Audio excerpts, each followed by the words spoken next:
Coming up on DITV News, the university shows some TLC to some unsung heroes. But first, we have updates on the UISG election controversy. And we have a beautiful weekend ahead of us. Find out more in weather. All that and more coming up on this Friday morning edition of DITV News. Don't go anywhere. It all starts right now.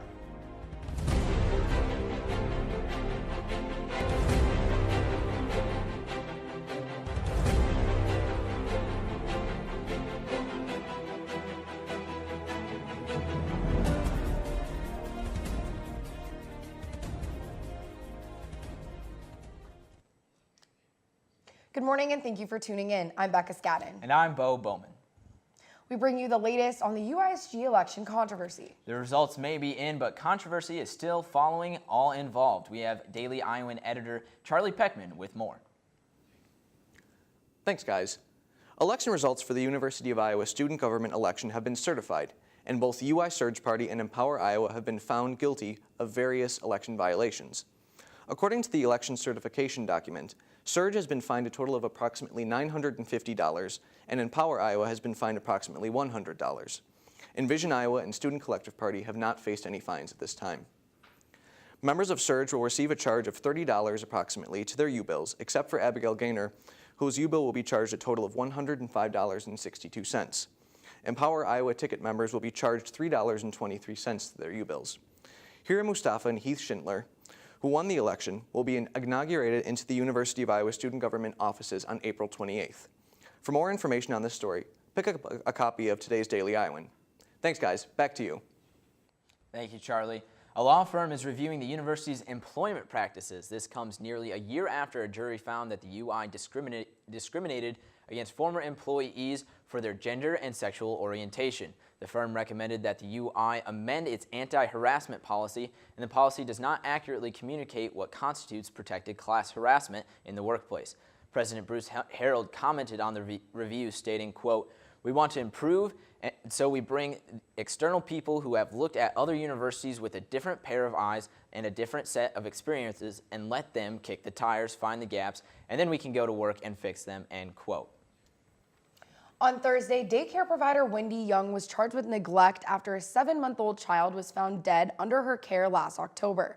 According to police, Young drank 10 to 12 cans of beer before the toddler was placed under her care. Child was found unresponsive and later pronounced dead at a hospital. Young faces 1 count of neglect, a Class C felony, punishable by up to 10 years in prison. Thursday, April 19th marked Holocaust Remembrance Day in Poland. It is a time of reflection for the Jewish community, which commemorates the 6 million Jews who lost their lives in the genocide. According to the Anti-Defamation League, in a global poll, 54% of those surveyed never heard of the Holocaust. Another 32% of those surveyed believe the event is greatly exaggerated or even a myth. We spoke with a member of the Jewish organization Hallel to hear their thoughts on the matter. And I think people should at least know what it was and sort of like what led to it, because then we can, stop things from happening again if like signs of things like that ever happen again. People should know what those signs are. DITV News will follow up with the story in the coming weeks. Hundreds of Iowa City students will walk out this morning to protest gun control. This is to remember the 1999 school shooting at Columbine High School. Students will protest by laying on the floor in silence for 6 minutes and 20 seconds. That's the length of time it took the 19-year-old shooter to open fire at Parkland, Florida. This will take place in Van Allen Hall at 10 a.m. Becca, it sounds like they're going to have some pretty nice weather out there today for their march. Yeah, absolutely, and I'm hoping that good weather is going to stick around through the weekend, but let's toss over to Alexis in the weather studio with more. Thanks, guys. That's right. Temperatures are finally warming up, and we are starting to get that spring weather we've all been waiting for. This morning, we see sunny skies and temperatures of 34 degrees. Temperatures should reach up to 57 degrees tonight to make for a beautiful Friday evening. It may be cloudy tomorrow morning, but temperatures will still be right up there in the mid-50s. Let's take a look at what the rest of the weekend and the beginning of next week looks like. Saturday's clouds will stick around for Sunday morning, but temperatures will be even warmer. The high for Sunday is in the low 60s. The sun should come out Sunday evening to make for a beautiful end of the weekend. Temperatures will stay in the mid-60s on Monday with mostly cloudy skies. Tuesday's conditions should be about the same with clouds and temperatures in the low 60s. We end our extended forecast with expected showers on Wednesday and a high in the upper 50s. The weather was pretty inconsistent this week, but I'm hoping the warm temperatures and sunny skies we'll be seeing this weekend will predict the weather for the rest of spring. That's all I have in the weather studio. Go out and enjoy the beautiful weather this weekend. Becca and Bo, back to you guys. Thanks, Alexis. This week was National Hospital Volunteer Week, and the university had a special way to show its thanks. DITV News reporter Lauren Varell has more. This week was National Hospital Volunteer Week. The University of Iowa hospitals and clinics chose to celebrate and honor all volunteers and their hard work. From trivia hunts to raffles and free food to displays, the week was full of ways to appreciate all volunteers. The big event gave volunteers the opportunity to be recognized for reaching our milestones. So for today, we're able to recognize volunteers that reach our milestones, and we do them in 250-hour increments. So if you reach 100 hour, you get to come and select a logoed item of your choosing, and after that, 250, 500, 750, and then so on. With over 1,500 volunteers on site each day, the open house event gave directors the chance to get everyone together and thank them for the work they're doing throughout the year. I love the opportunity to get everyone in the same room together. I love being able to interact with them and just to kind of see the differences and hear their stories. We have a lot of amazing people, and I'm very fortunate that I get to see them at the start of their service, but they're always spread out across the house, so I don't get to see them unless we're at an event, and that's today. The week was also dedicated to over 750 college student volunteers. Some students have reached over 1,000 hours, and the staff enjoyed recognizing their work as well. I'm just super thankful to be in this position and to get the opportunity to work with such great staff members and college students around the hospital. It's a great place to be and a great organization to be a part of. Reporting from the University of Iowa Hospitals and Clinics, this is Lauren Varell, DITV News. Tonight, football is back, and I couldn't be more excited for it, Becca. That's right, Bo. The spring game is finally here, and we actually have some spring weather. That's right. Let's toss it over to Mary Kate and Zach in the sports studio to find out more.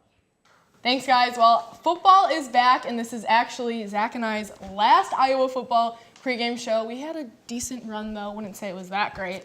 But last season, up and down, inconsistent, frustrating, I think are all the words me and you have used as the season went on, and I'm sure Hawkeye fans also used to describe the 2017 season. But they had Ohio State, they had a bowl win, and I mean, Josh Jackson, what a season he had. This team did have its bright spots. Absolutely. There were some really good moments, some things to look back on. A lot of breakout performances. Josh Jackson was kind of an unknown coming into this season. Ohio State, who would have thought? It was a lot of fun at times. You ended with a bowl win. That was the goal going in, is to be able to get that bowl win that's eluded Iowa down the stretch. And now I think they made a really solid ground to be able to build on this the next couple of years.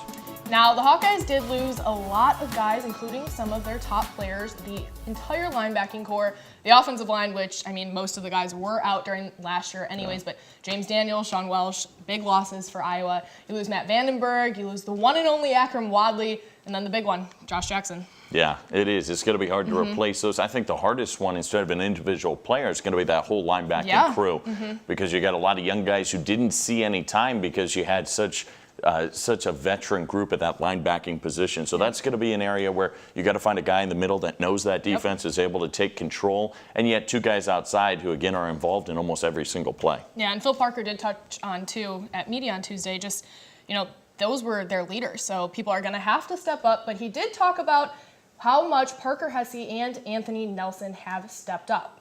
So those are two big ones, which not a surprise at all either. Yeah, no, and that defensive line, I think, is going to be key. Those guys, like you said, Parker and those guys on the outside, they're going to have a huge performance because they've been really good those first games last year, and now this year just a little bit more veteran. Well, here's what Phil had to say on the defensive leadership. I look at it, and I look at the defensive line. The leadership should come from Parker Hesse. Anthony Nelson has really done a good job.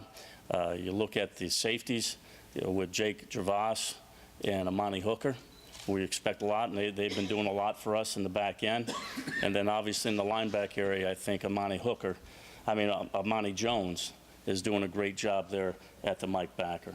So when we're sitting there talking about these guys, and I think going down to the strengths of our team, I think is our defensive line. And the good thing is about the defensive ends, I think we have a lot of guys that can play that position, which allows us to be more flexible and maybe slide a couple guys inside. Well, Brian Ferentz finished his first season as the offensive coordinator, and I mean, it was rough for him. You had the injuries at the O-line, brand new quarterback. Play calling was a little bit what we talked about. Wasn't the best year for him, but then again, it was his first year as the OC. Well, there were so many things to work with. Like Yeah. you said, a first-year quarterback, you're learning a brand new offense. I think they set a great foundation going in. Then, not a year two with this coaching staff that's been together for some time. Yeah. Well, here's what Brian had to say on what he learned from his first season as OC. I think I learned that I'm not really as good at it as I'd like to be. And I think if you do anything, that should be the way you're looking at it. But try to be realistic going into it. I've been around it long enough now to understand that anything you do, you're probably going to improve over time.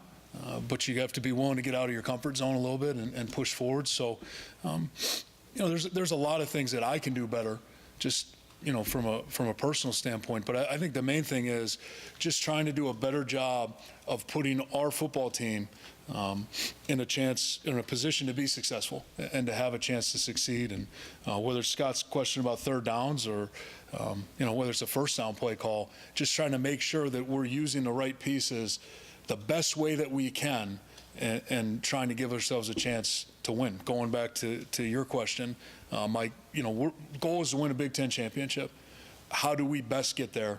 And what can I do to help us get there? What's my role on the team? So I think the biggest thing for me is learning how to do a better job of maximizing the role I'm in now, because it was new to me a year ago. The spring game is tonight under the lights inside of Kinnick Stadium. They have said it'll be more like a practice instead of a game. Who are you excited to see? Who do you think the fans should look out for? I think the linebacking crew is going to be good to see. 3 separate guys. You're going to get guys who don't have a lot of game experience in those positions. So that's going to be interesting to see who runs that defense. And then offensively, the wide receivers are going to be interesting. They're now a little bit more veteran. Guys like Nick Easley, guys like Amir Smith-Marset, who are in their second year, have been around there a little bit more, get the process now. But I think you can't take too much away from these springs because you still got that whole summer. You still got camp. There's still so much that can be done throughout that time. So it's going to be interesting to see exactly how it pans out now here going into the summer. Just like you said, I'm excited to see the linebackers, who's going to step up. I'm excited to see the young guys in the running back position as they take over for James Butler, Akram Wadley. And then the tight ends, they're going to have a good year. They have TJ Hawkinson, Noah Fant. Back. Yeah, and then even Nate Weeding, he was talking about on Tuesday, too, how much he's learned just from TJ and Noah. And we saw Nate a little bit last year as well. Yeah. Well, that is it for us. The spring game is scheduled to start tonight at 7 p.m. inside of Kinnick Stadium. I am so excited to be back. Zach is actually heading to Minnesota today for Iowa baseball, so hopefully you won't have the worst weather in the world. It hasn't been good so far, but we'll send it back over to you guys at the desk. Thanks, guys. Now, each Friday, we here at DITV are proud to bring in the ICAC Animal of the Week. This is reserved for that one special animal at the Animal Care and Adoption Center who's ready to meet their new family. You would be right if you were to think you're seeing double. Our ICAC Animal of the Week is Dee Dee. Just like her friend Harvey, Dee Dee is a white New Zealand rabbit. Rabbits require much more care than guinea pigs or other small animals, so Dee Dee will require care like a cat would receive. This means Dee Dee needs lots of love and attention to live a happy life. Dee Dee isn't litter box trained but can easily learn. Dee Dee loves her carrots but loves exploring and being out of her cage even more. Dee Dee is a bit more energetic than her friend Harvey, but she would still fit perfectly in with a family. Dee Dee is called the Iowa City Animal Care and Adoption Center her home since January and would love to find her forever home. For more information on Dee Dee, her friend Harvey, and all the other animals, you can visit the ICAC website, call them at their phone number, or stop by it to find your next furry friend. And that's a wrap on this Friday morning edition of DITV News. Be sure to head on over to thedailyiowan.com for all your latest news between Monday and Friday. For DITV News, I'm Becca Scadden. And I'm Bo Bowman. Thanks for watching and have a great day, Iowa City.